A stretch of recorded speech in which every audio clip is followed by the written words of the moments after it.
সকল ধরনের soap use করেছেন কিন্তু ফলাফল ভালো পাচ্ছেন না, তাহলে একবার হলেও সাফোয়া মার্টের এই চারকোল সোপটা ব্যবহার করতে পারেন। আসসালামু আলাইকুম এভরিওয়ান, আজকে আমি আপনাদের সাথে সাফোয়া মার্টের চারকোল বিউটি বার সোপটি রিভিউ শেয়ার করব। আমার স্কিনে বিভিন্ন ধরনের সমস্যা থাকার কারণে আমি চাইলেও আমার স্কিনে যে কোনো কিছু ইউজ করতে পারি না। আর না বললেই নয়, সাফোয়া মার্টের প্রত্যেকটি সোপ প্রাকৃতিক উপাদান দিয়ে তৈরি করা হয়। চলুন এই সোপটির কিছু গুণাগুণ আপনাদের সাথে শেয়ার করি।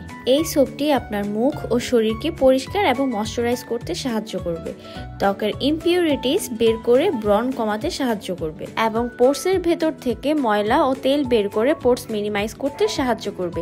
শুধু তাই নয়, সাথে ব্ল্যাক হেডস ও হোয়াইট হেডস প্রতিরোধ করতেও সাহায্য করবে। তাদের সোপগুলো প্রাকৃতিক উপাদান দিয়ে তৈরি হওয়ার কারণে যা ত্বককে কোমল, নরম ও ময়শ্চারাইজ রাখবে। তারা ক্ষতিকর কোনো কেমিক্যাল ব্যবহার করেনি, তাই কোনো ধরনের পার্শ্ব প্রতিক্রিয়া নেই। সব ধরনের ত্বকে ব্যবহার করা উপযোগী। এই সোপটি মুখে ও শরীরে উভয় ক্ষেত্রে ব্যবহার করতে পারবেন এবং মহিলা, পুরুষ ও কিশোর কিশোরীদের জন্য ব্যবহার করা উপযোগী। ফেসটা ওয়াশ করার পরে কতটা ক্লিন লাগছে তা আশা করি আপনারা দেখেই বুঝে গিয়েছেন এই সাবানটার উপকারিতা কতটুকু। তাই আমি বলবো আর সময় নষ্ট না করে সাফোয়া মার্ট থেকে তাদের চারকোল বিউটি বার সোপটি অর্ডার করে ফেলুন। টিল দেন, টেক কেয়ার, আল্লাহ হাফেজ।